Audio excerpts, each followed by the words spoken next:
चुड़ैल माँ। हिम्मतपुर नाम के गांव में सूरज नाम का एक लड़का रहता था। सूरज के परिवार में उसकी माँ ही थी और घर में साथ में एक नौकरानी भी रहती थी। सूरज की माँ का नाम मंजू था। वो अपनी माँ से बहुत ज्यादा प्यार करता था। इस चलते अगर उसकी माँ पे कोई भी मुसीबत आती तो सूरज उन मुसीबतों का डट के सामना करता था। अपनी माँ का इतना ख्याल रखता हुआ देखकर घर की नौकरानी शांता को बहुत ज्यादा जलन महसूस होती थी। एक दिन नौकरानी शांता घर में किसी को बिना कुछ बताए ही गांव के पास वाले जंगल की तरफ चले जाती है।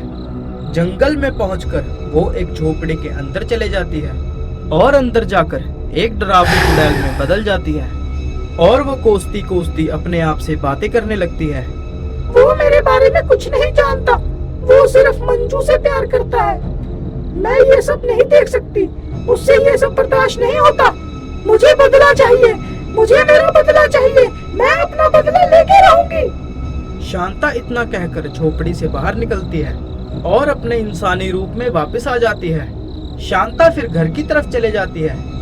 घर पहुंचते पहुंचते शांता को रात हो जाती है। घर में शांता को वापस देखकर मंजू शांता की तरफ गुस्से से देखने लगती है। तुम घर का सारा काम छोड़ के कहाँ चली गई थी शांता? मैंने तुम्हारा कितना इंतजार किया, आखिर फिर मैंने ही सारा काम निपटा दिया। जाओ, अब रसोई में खाना रखा है, खाना खा लो और खाना खाने के बाद बर्तन धो देना। शांता रसोई से खाना लेकर घर के पीछे चले जाती है और वो खाना पशुओं को खिला देती है और वो वहीं बैठे बैठे अपने इंतकाम के बारे में सोचती रहती है। चुड़ैल थोड़ी देर बाद नीचे जाती है और देखती है मंजू और सूरज दोनों सोए हुए हैं। शांता सूरज की तरफ जाती है और उसे देखने लगती है।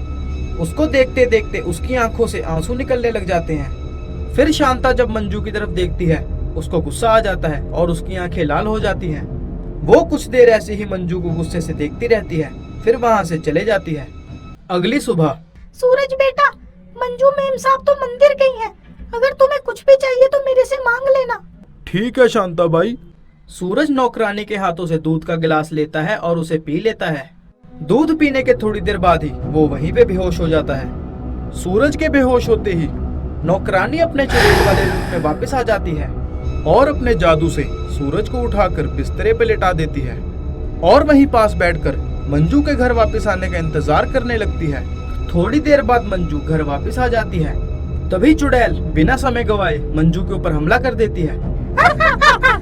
आज तुम मरेगी, आज तुम मरेगी। तूने मुझसे मेरा सब कुछ छीन लिया, मैं तुझे जिंदा नहीं छोड़ूंगी, मैं तुझे जिंदा नहीं छोड़ूंगी। ऐसा बोलते ही वो चुड़ैल मंजू को गले से पकड़ लेती है और हवा में उड़ा के बाहर ले जाती है। चुड़ैल मंजू को आंगन वाले कुएं के अंदर फेंकने ले जाती है, लेकिन जैसे ही चुड़ैल उसे कुएं के अंदर फेंकने वाली होती है तभी पीछे से भागा भागा सूरज आ जाता है। रुको रुको, तुम मेरी माँ को क्यों मार रही हो? मेरे पास माँ के अलावा इस दुनिया में कोई भी नहीं है। तुम मेरी माँ को छोड़ दो, मैं तुम्हारे हाथ पैर जोड़ता हूँ। तुम मेरी माँ को छोड़ दो मेरी माँ को। नहीं, मैं इसे नहीं छोड़ूंगी। इसने मुझसे मेरा पति, मेरा बेटा सब कुछ छीन लिया। इसे जीने का कोई हक नहीं है, मैं इसे मार दूंगी। नहीं चुड़ैल जी, आपको गलत फहमी हो रही है। इन्होंने आपका कुछ नहीं बिगाड़ा, हम तो आपको जानते भी नहीं है। आप छोड़ दो, आप मेरी माँ को छोड़ दो। क्या गलत फहमी? और मुझे क्या तुम जानते हो? तुम्हारे पिताजी इस गांव के सरपंच थे और ये मंजू तुम्हारे पिता की दूसरी बीवी है और तुम इसके असली बेटे नहीं हो। क्या ये आप क्या कह रही हैं? ये मेरी माँ नहीं है। नहीं, ये तुम्हारी माँ नहीं है। अगर ये मेरी माँ नहीं है तो मेरी माँ कौन है? मैं तुम्हारी माँ हूँ। मैं तुम्हारे पिताजी की पहली बीवी हूँ और तुम मेरी संतान हो। क्या आप मेरी माँ हैं? पर आपका ये हाल कैसे हुआ? हमारी शादी के बाद हमें कई सालों तक कोई बच्चा नहीं हो रहा था। तुम्हारे पिताजी इस बात से बहुत परेशान रहते थे। उन्हें अपना वंश आगे बढ़ाने के लिए एक संतान चाहिए थी। मैंने एक वैद्य को दिखाया, उन्होंने मेरा इलाज भी किया। इलाज के कुछ महीने बाद ही तुम्हारे पिताजी ने दूसरी शादी कर ली और मुझे घर से बाहर निकाल दिया। मैं घर छोड़कर जंगल में आ गई और वहीं पे एक झोपड़ी में रहने लगी। वहाँ जाके मुझे पता लगा कि मैं गर्भवती हूँ।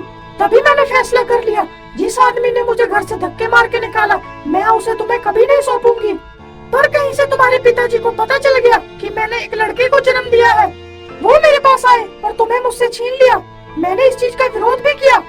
उन्होंने जबरदस्ती तुम्हें मुझसे छीनकर वहीं जंगल में मुझे मौत के घाट उतार दिया और मैं मरने के बाद वहीं पे चुड़ैल बनकर भटकती रही और इतने सालों से आज इस दिन का इंतजार कर रही थी। आज मेरा सूरज अपनी चुड़ैल माँ की बातें सुनकर रोने लगा, पर उसे ये भी एहसास हुआ कि उसमें उसकी दूसरी माँ की क्या गलती है। सूरज ने अपनी चुड़ैल माँ से कहा, माँ माँ आपके साथ बहुत गलत हुआ, पिताजी ने आपके साथ बहुत गलत किया, पर इसमें मंजू माँ की क्या गलती है? आपने तो मुझे जन्म दिया है, पर अगर उन्होंने मुझे पाला पोसा ना होता तो मेरा क्या होता? माँ माँ पिताजी भी चले गए, आप भी चले गई, मेरे पास मंजू माँ के अलावा इस परिवार में और कोई भी नहीं है। माँ मैं आपसे विनती करता हूँ, कृपया करके आप मंजू माँ को छोड़ दीजिए। चुड़ैल माँ सूरज की बातें सुनकर बहुत भावुक हो जाती है। अगर तुम खुश हो बेटा, मुझे तुम्हारी खुशी से बढ़कर और कुछ नहीं चाहिए। चुड़ैल माँ इतना कहकर वहाँ से चले जाती है। उस दिन के बाद से सूरज और मंजू एक साथ खुशी खुशी रहने लगते हैं और चुड़ैल माँ फिर कभी भी दिखाई नहीं देती। कूड़ेदान वाली चुड़ैल। चंदनपुर नाम के गांव में एक किराने वाला रहता था, जिसको गांव वाले लाला जी कह के बुलाते थे। गांव में लाला की दुकान बहुत मशहूर थी। गांव के लोग अपने घर का राशन वहीं से लेने आते थे।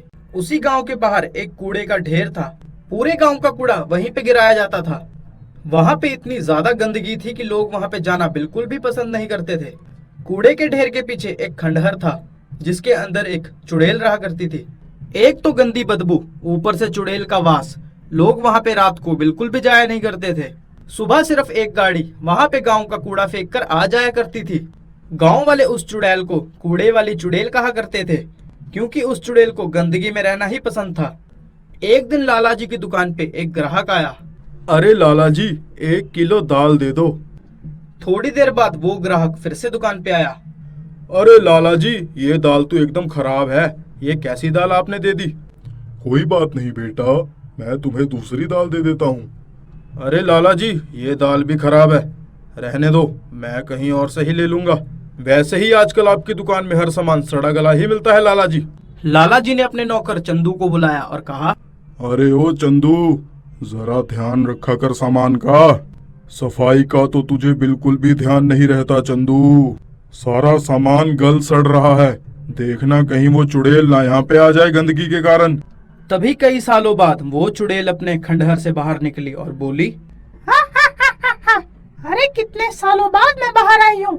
अंदर रह रह के मैं पक गई थी। आज मैं गांव का चक्कर लगा के आऊंगी, देखूं जरा गांव के क्या हाल चाल है। लाला जी के कई बार समझाने के बाद भी चंदू वैसे ही गंदी जगह में रहता, जिस कारण लाला जी का बहुत नुकसान होने लगा। कहाँ है गंदगी? अच्छी भली तो सफाई है। अरे भाई दुकान तो ऐसी ही होती है, लोग भी ना कैसी कैसी बातें करते रहते हैं, समझ तो है ही नहीं उनको। और वैसे वो चुड़ैल कूड़ेदान में रहती है, उसको यहाँ पे क्या काम होगा, पागल लोग। अरे सेठ जी आप तो सिर्फ दिन में आते हैं, मैं तो यहाँ पे रात को भी सोता हूँ। मुझे तो ये जगह स्वर्ग से भी सुंदर लगती है सेठ जी। क्या कहा स्वर्ग?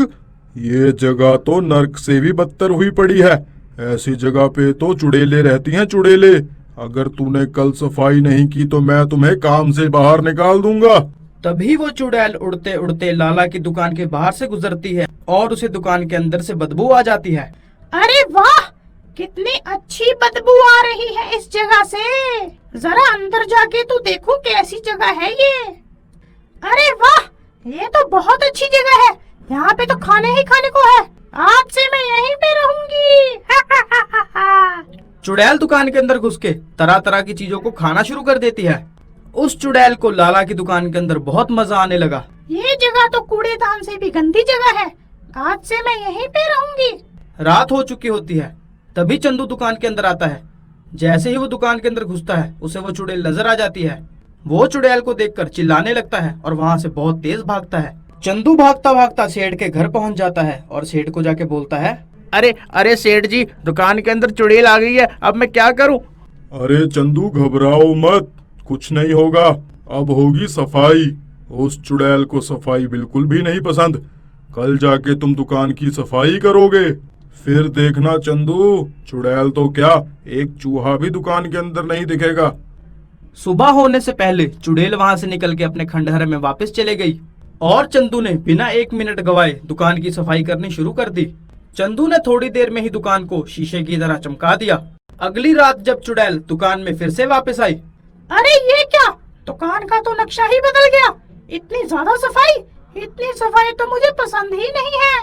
मैं यहाँ पे नहीं रह सकती। मैं मैं तो अपने कूड़ेदान में वापस जा रही हूँ। चुड़ैल लाला की दुकान छोड़कर अपने खंडहर में वापस चले जाती है और चंदू उसके बाद दुकान की अच्छी तरह से सफाई रखने लगता।